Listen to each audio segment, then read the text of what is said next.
Hi, I'm Jessica with Gold Rush Expeditions, and today we're at the Sweeney mining claim.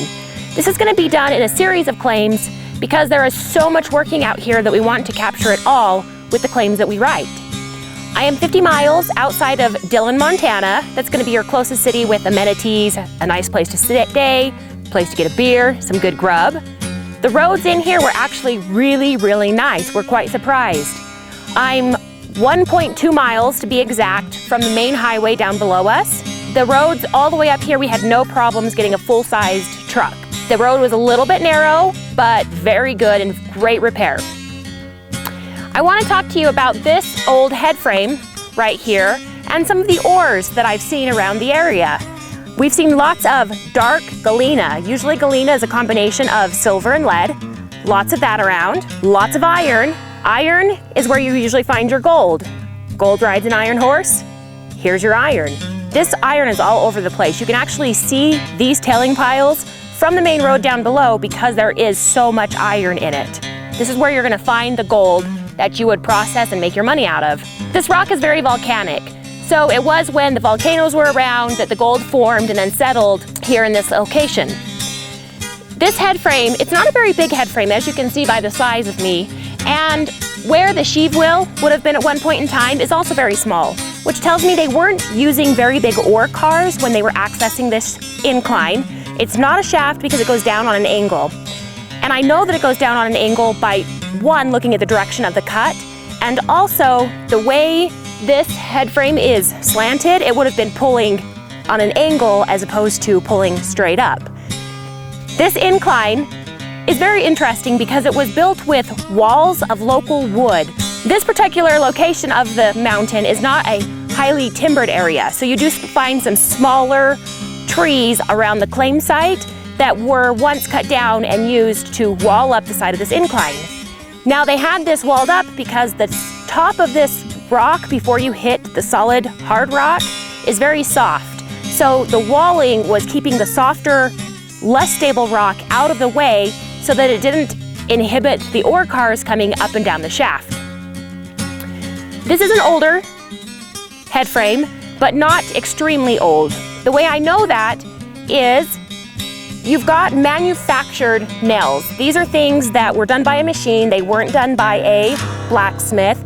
And you can tell just by the sheer design of them. They've got riveting around them to make them a little bit stronger, and their tops are perfectly round, meaning that they were done by a machine, not by a blacksmith. However, it would have been in a time when you're using square nuts. They've now gone to a hexagon type shape, so square tells me that this is older, probably your 1920s, 1930s, and the metal was being manufactured. Another interesting point about this head frame is it mostly was cut with an axe. You can see where some of it was put together, the different axe marks that they used to make it fit nice and tight together and be structurally sound for the years to come. To make a profit off of this mine, my first thing that I would do is start processing some of these tailings piles. This claim was most likely worked 1920s to 1930s. In those days, the process of refining gold was not nearly as advanced as it is today. So they would have been going for the high grade, easy to process stuff and discarding all the rest of it in these tailings piles. You could simply take these tailings piles, crush them up, pan out the gold if you want. As my partner, Corey, always likes to say, get a crusher, put some rock in it, drink a beer. When it's done, run it through a sluice, and then pick out your gold while you drink another beer. Below me are a couple of very rich prospects. You can see by the tailings of the prospects the amount of iron, the gold inside of them. At this claim site, there's one thing that we at Gold Rush Expeditions don't see every day, and that's power.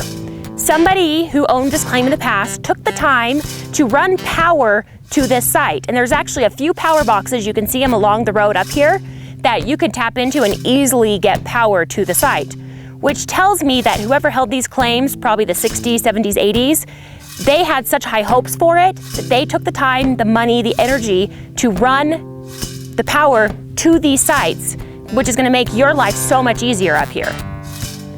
Now, I've told you a little bit about this Sweeney shaft, but as I said, this is a series of claims. So we're gonna walk around the corner and go take a look at a tipple and another at it.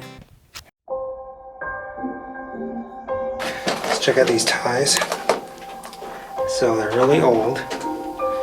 Somebody's taken the rail off them. So the rail probably came out in the 1940s when the War Act was going on and everybody was taking metal. What's funny about this adit is it doesn't look very big from the outside, but they're definitely intercepting things like this, which looks very nice. This is something to chip out for your gold. Break, break, break. Good little spot. Probably not exactly what they were working, but we're hoping that we will see some of that. So take a look at this. So this is a natural fissure, most likely, which you can see here. And these little pieces of wood, like this guy, wood. So that's just a stabilizer to keep this little rock in place. Not keep the mountain up, just to keep that rock there.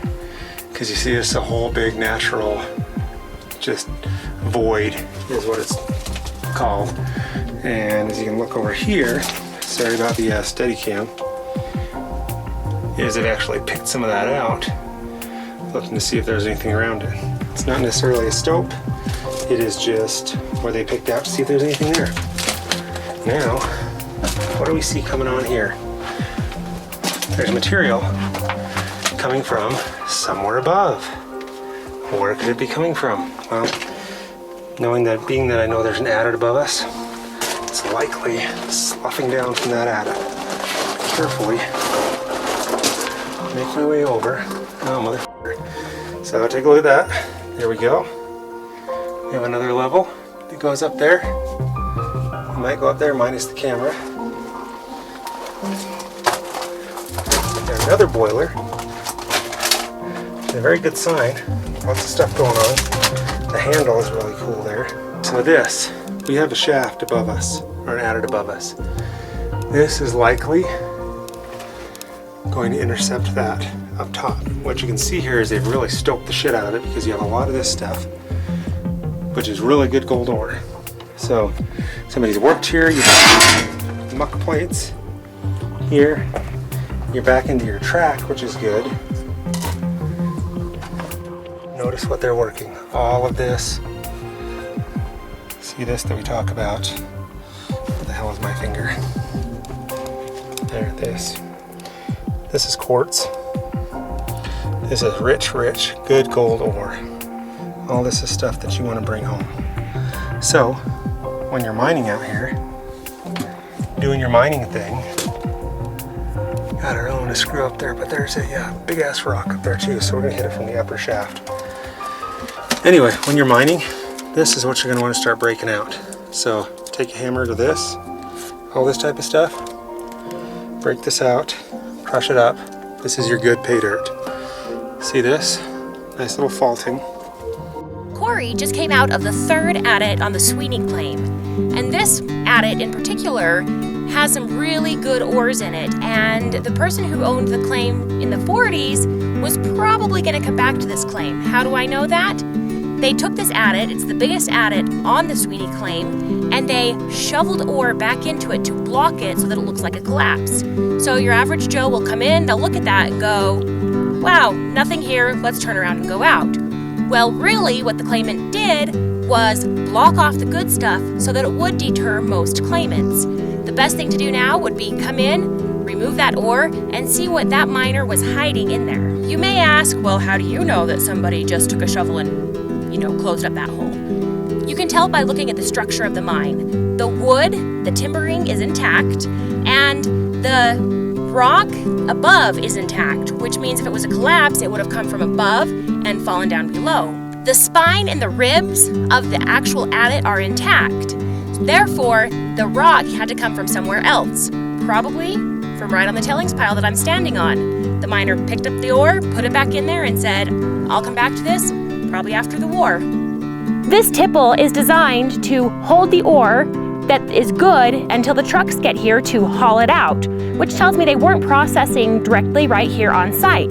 They were bringing in your Model A's, your Model T's, filling it full of good ore, and then hauling it off to wherever the processing was being done. And this tipple is a true piece of art. You can see how big it is. You can see the amount of effort that went into it to make it stand all of these years. This is pre-1940s and it is in really good condition. The bucket up top, the bin that holds all the ore, it's like every piece of wood is absolutely in place. Absolutely gorgeous, and things that we don't see every day. The three adits that are located on this claim, you've got a higher, you've got a middle, and then you've got a lower. And from exploring the lower tunnel, you can see that there's stoping that connects most likely to the other adits. Now, why would all of the other adits connect to this one tunnel? Any ideas out there? Because miners were lazy. No, miners weren't lazy. It was used as a haulage tunnel.